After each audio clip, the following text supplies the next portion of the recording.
How Islam promotes international peace. In a world overwhelmed by conflict, injustice, and mistrust between nations, many wonders, who can promote peace all over the world? And more specifically, some ask, can Islam, a faith so often misrepresented in the media, promote peace for a global level? Let's look beyond headlines. Let's explore what Islam really teaches about peace, locally, nationally, and internationally. 1. Peace, a core meaning of Islam. The very word Islam comes from the Arabic root SLM, which means peace, submission, and wholeness. To be a Muslim is to be someone who submits to God, but also someone who seeks peace within the self, with others, and with the world. One of God's names in the Quran is Al-Salam, the source of peace. And God invites to the home of peace. Quran 10:25. From the outset, peace is not a side goal. It is the essence of faith. 2. Peace in the Quran, universal and just. The Quran calls for justice and peace, not at the expense of one another. O you who believe, stand firmly for justice, as witnesses to God, even if it is against yourselves. Quran 4:53. True peace must be rooted in justice. Islam teaches that peace isn't passive. It means stopping oppression, upholding dignity, and protecting life.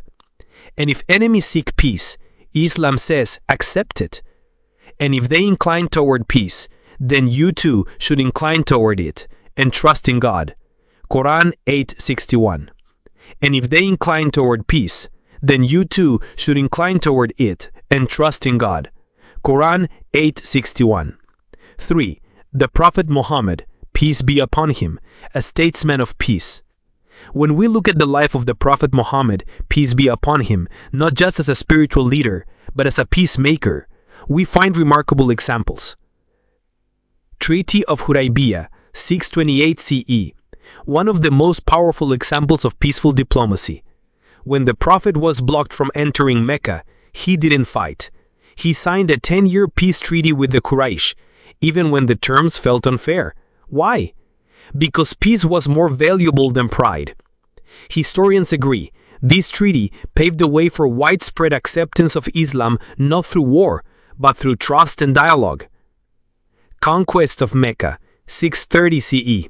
When the Muslims finally entered Mecca, they didn't take revenge.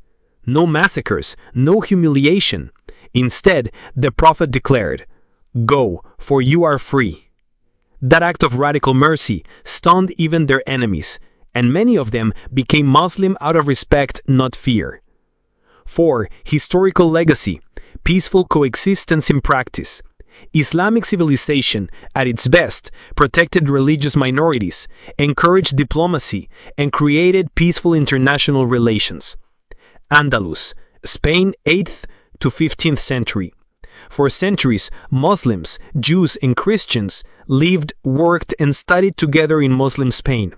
This wasn't just tolerance, it was mutual enrichment. Translation centers preserved ancient Greek texts. Jewish and Christian scholars were advisors in Muslim courts. Coexistence was policy, not accident. Ottoman Empire, the millet system. Under the Ottomans, different religious communities were granted all their rights. They practiced their faiths, ran their own schools and courts, all under a broader system of law and peace. This was early pluralism in practice, long before liberal democracies adopted the idea. 5. War in Islam, strictly regulated. Islam does not idealize war.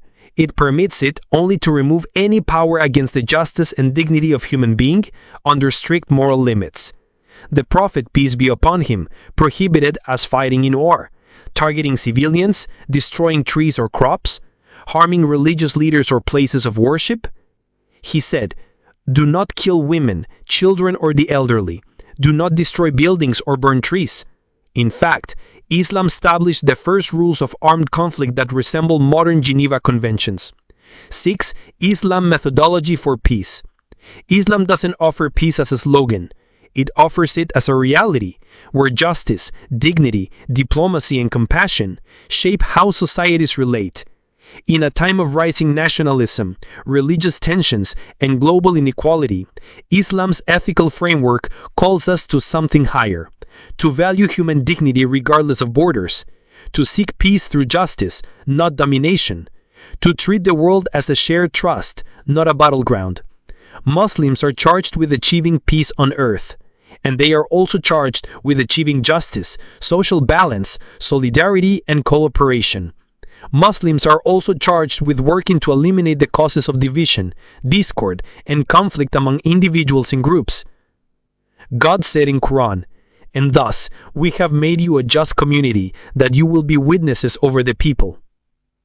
Islam is a liberating force that is launched on earth to destroy the foundations of injustice and exploitation. All people are equal before Islam. However, the narrow idea of nationalism that Europe embraced is not recognized by Islam because it contradicts its comprehensive theory of the unity of humanity. As God said in Quran, "O mankind, indeed we have created you from male and female, and made you peoples and tribes, that you may know one another. Indeed, the most noble of you in the sight of Allah is the most righteous of you. Indeed, Allah is knowing and acquainted." Final thought: peace is not passive. Islam teaches that real peace is not silence in the face of injustice, and not surrender to chaos. It's the active pursuit of harmony, spiritual, social, and global. The Quran doesn't say, "Be peaceful when it's easy." Quran says, "If they incline to peace, incline to it too." So whether you're Muslim or not, Islam offers a powerful reminder that peace is not just possible, it's our responsibility. But today, we live in a global system that emerged after major wars. It cannot be responsible for international peace and security, but rather seeks to ignite wars in order to sell weapons and control the world's resources for the benefit of a few capitalists and transnational corporations that control the world.